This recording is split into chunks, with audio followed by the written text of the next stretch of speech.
এক সময়ের লেজেন্ড কিলার সে কিনা এখন অন্যের ঝগড়া মিটাতে ব্যস্ত। হ্যালো তো গাইজ, আজকের ফ্রাইডে নাইট স্ন্যাকডাউন শেষ হয়ে গেছে। আজকের ফ্রাইডে নাইট স্ন্যাকডাউনে কি হলো সমস্ত কিছুই থাকবে আজকের এই ভিডিওতে। সো গাইজ, যারা যারা চ্যানেল নতুন আছেন অবশ্যই চ্যানেলটাকে সাবস্ক্রাইব করবেন। ধন্যবাদ। আজকের ফ্রাইডে নাইট স্ন্যাকডাউন শুরুই হয় র্যান্ডি অর্টনের এন্ট্রেন্স দিয়ে। র্যান্ডি অর্টন রিং এ আসে এবং কি বলতে থাকে, আমি এবং কেভিন ওয়েন্স এতদিন যাবত কোডি রোডসকে সেভ করে আসছি, কিন্তু তারপরও কোডি রোডস রোমান রেন্সকে তার ট্যাগ টিম পার্টনার বানালো। তারপর র্যান্ডি অর্টন কোডি রোডসের উদ্দেশ্যে বলে, তুমি এখনই রিং এ আসো এবং আমাকে বলো তুমি কেন এই কাজটি করলে। এরপরেই কোডি রোডস একটা গ্র্যান্ড এন্ট্রি নিয়ে চলে আসে রিং এ। কোডি রোডস এসেই বলতে থাকে, আমি জানি তোমরা দুইজন আমাকে অনেক হেল্প করেছো, কিন্তু আমি চেয়েছিলাম তোমাদের একটু রেস্ট দিতে, কারণ তোমরা দুইজন আমার জন্য অনেক কিছু করেছো। আর রোমান রেন্সও কিন্তু এখন সেই আগের রোমান রেন্স নেই, সে অনেকটা ভালো হয়ে গেছে। এই কথা বলতে বলতে কেভিন ওয়েন্স এর এন্ট্রি হয়। যখনই কেভিন ওয়েন্স কিছু বলতে যাবে তখনই কিন্তু সোলো সিকোয়ার এন্ট্রি হয়। সোলো সিকোয়া কিন্তু রিং এ আসে না, সে রিং এর বাইরে থেকেই বলতে থাকে, কোডি রোডস তুমি যে কাজটা করেছো রোমান রেন্সকে ট্যাগ টিম পার্টনার বানিয়ে, সেটা সম্পূর্ণ ঠিক করেছো, কারণ র্যান্ডি অর্টন এবং কেভিন ওয়েন্স এমন একজন মানুষ যারা কিনা তোমাকে যে কোনো সময় চিট করতে পারে। এই কথা শোনার পরেই কিন্তু কেভিন ওয়েন্স অনেকটা রেগে যায় এবং কি সোলো সিকোয়ার উদ্দেশ্যে বলে,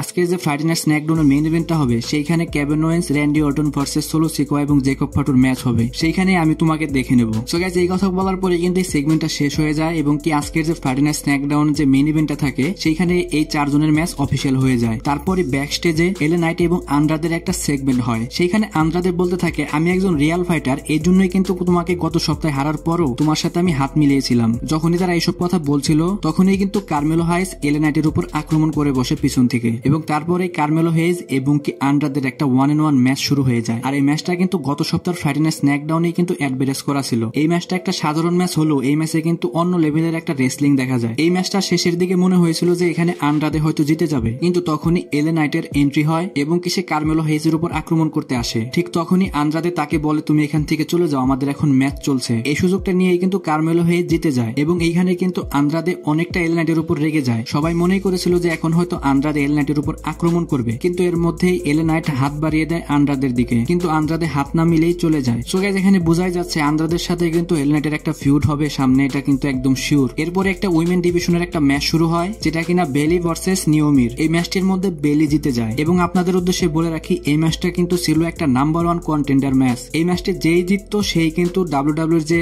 স্ন্যাকডাউন উইমেন চ্যাম্পিয়ন আছে তার সাথে তার ম্যাচ হতো। সো গাইস, যেহেতু এখানে বেলি জিতে গেছে, এখন স্ন্যাকডাউনের যে উইমেন চ্যাম্পিয়ন সে হলো নায়া জ্যাক্স, তার সাথে তার একটা এখন ম্যাচ ফিক্স অলরেডি হয়ে গেছে। এরপরেই কিন্তু র্যান্ডি অর্টন এবং কেভিন ওয়েন্সকে ব্যাকস্টেজে দেখা যায়। তারা কিন্তু তাদের যে আজকের মেইন ইভেন্টে ম্যাচ হবে সেই বিষয় নিয়ে আলোচনা করছিল। তখনই সেখানে কোডি রোডস আসে এবং কি বলে, আমি কি তোমাদের সাথে তোমাদের কোনো হেল্প করার জন্য আসতে পারি? তখন তাকে সরাসরি কেভিন ওয়েন্স বলে দেয়, না, তোমার কোনো আসার প্রয়োজনই নেই, তোমার যে সামনে একটা ম্যাচ আছে তার জন্য তুমি প্রিপারেশন নাও, তোমার আমাদের কোনো হেল্প করার প্রয়োজন নেই। এই কথা বলার পরেই কিন্তু কেভিন ওয়েন্স সেখান থেকে চলে যায়। তারপর র্যান্ডি অর্টন কোডি রোডসকে বলে, তুমি ওর কথায় কোনো রাগ করো না, ও অনেকটা রেগে আছে, তুমি অবশ্যই আসতে পারো আমাদের হেল্প করতে। সো গাইস, তারপরেই কিন্তু শুরু হয়ে যায় আজকের মেইন ইভেন্ট, যেটা কিনা Jacob Fatu, Solo Sikoa versus Randy Orton এবং কি কেভিন ওয়েন্স এর ম্যাচ। এই ম্যাচটির মধ্যে অনেক ভালো একটা রেসলিং দেখা যায়। একটা বিশেষ সময় আসে যখন র্যান্ডি অর্টন জেকব ফাটুকে পরপর 4 বার ব্যাকড্রপ হিট করে অ্যানাউন্স টেবিলের উপর, এবং কি সে এইখানেই থামে না, সোলো সিকোয়াকেও কিন্তু একটা ব্যাকড্রপ হিট করে র্যান্ডি অর্টন। সো গাইস, আজকের পুরো ম্যাচেই কিন্তু র্যান্ডি অর্টনকে ডমিনেট করতে দেখা যায়। এই ম্যাচটির মাঝখানে কিন্তু ইন্টারফারেন্স করতে চলে আসে টামাটোঙ্গা এবং টাঙ্গালোয়া, এবং কি এই দুইজনকে আক্রমণ করে পিছন থেকে কোডি রোডস, এবং কি দুই পক্ষের হাতাহাতির মাঝখানে কিন্তু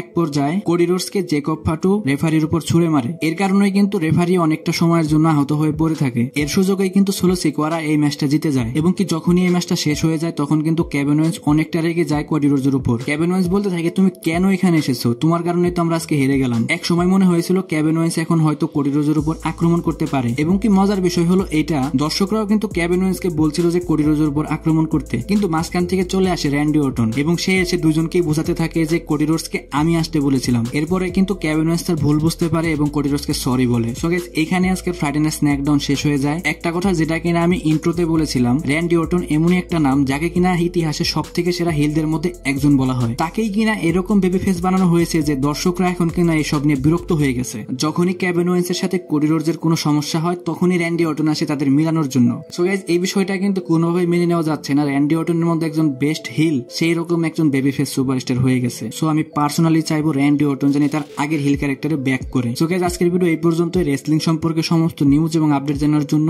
আমার চ্যানেলের পাশেই থাকবেন। ধন্যবাদ।